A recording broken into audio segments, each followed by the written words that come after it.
KC Magazine, Volume number 1, Transcription number 6. Dictation will start in 5 seconds. Ready? Start. There has been some reference to the improvement in our economic situation also. We find that we have made good progress in production.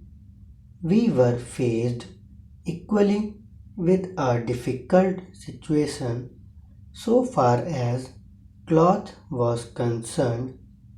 There was a deficit of food and there was also shortage of cloth.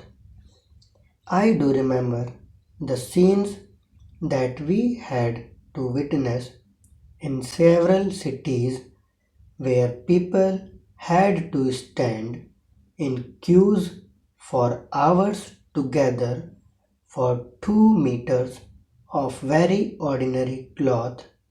But now the situation is quite changed. We have produced much cloth and we are in a position to export cloth. During the British period, we were required to import cloth, but now we are in a position to export cloth. After partition, we were faced with the question of raw material, namely cotton. We had cotton mills, but cotton remained in Pakistan. Even that problem has been solved. We had placed before us a target for more production of cotton, and not only has that target been achieved, but it has been achieved in shorter period to the satisfaction of all people in the country.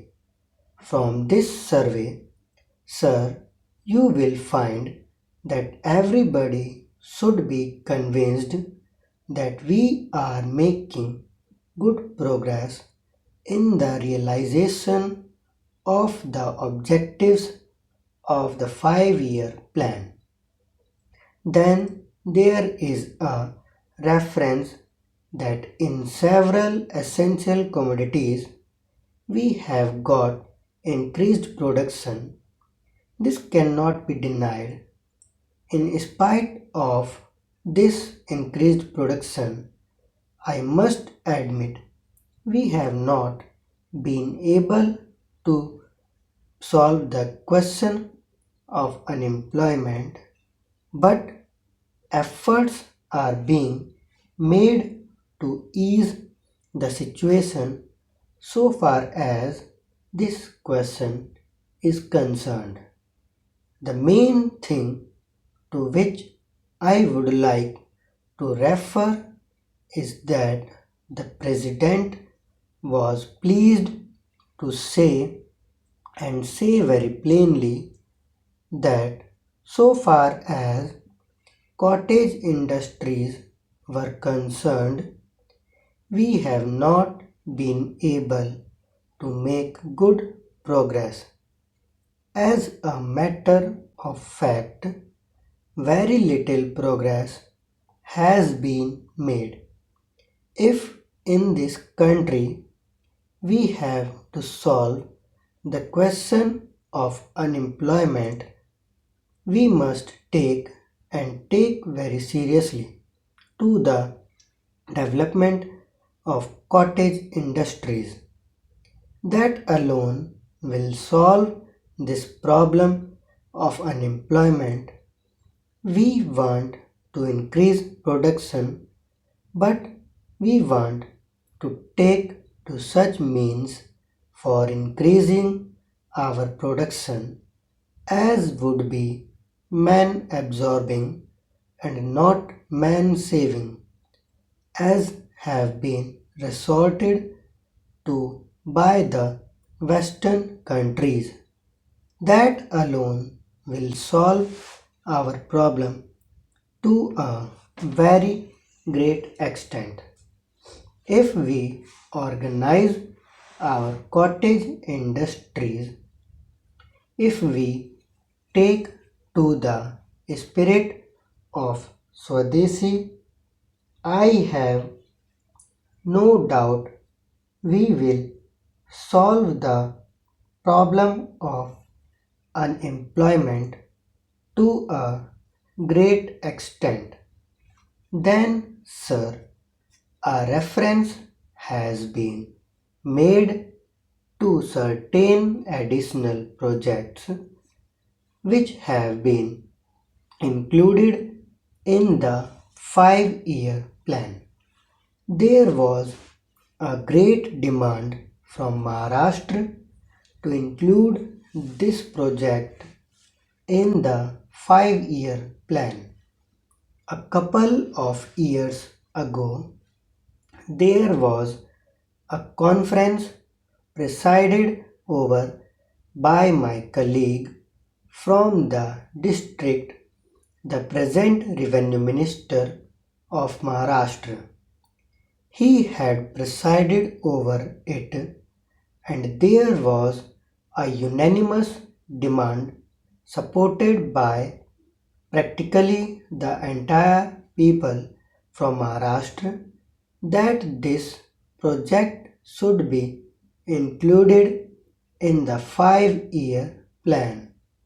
I take this opportunity to congratulate the government of India and the government of Maharashtra for having seen to it that this project in Maharashtra is included in the 5-year plan. The President's address makes reference to the improvement of our transport and communications. Our increased production leads to the question of better transport facilities. The agricultural production is on the increase, but sir, if there is no betterment of our transport facilities, this increased production in agriculture will not benefit the agriculturist. In my part of the country, even now this situation prevails. The production there is on the increase, but the agriculturists are suffering on account of inadequate facilities of railway transport. I was glad to find from the President's address that the railways are thinking of opening even new lines very soon, and it has also been said that so far as locomotives and rolling stocks are concerned, the manufacture of these is going on very satisfactorily, and we have made good progress in this respect during the last few years. Any nation can be proud of this achievement. Then there is a reference to the housing conditions. We can very well remember the scenes that we were required to witness immediately after partition. Thousands and tens of thousands of our brethren came to this country from Pakistan. It was a very serious question as to how to house them, but the day has come when the question has practically been solved, or it can at least be said that we are near the solution of the question. 72 crores of rupees have been spent during the last few years in constructing houses for the refugees, and in this very city we are witnessing an exhibition where we can see the models of cheap and decent houses. If these cheap houses are constructed for the refugees, it will provide shelter for them at a low cost. Full stop.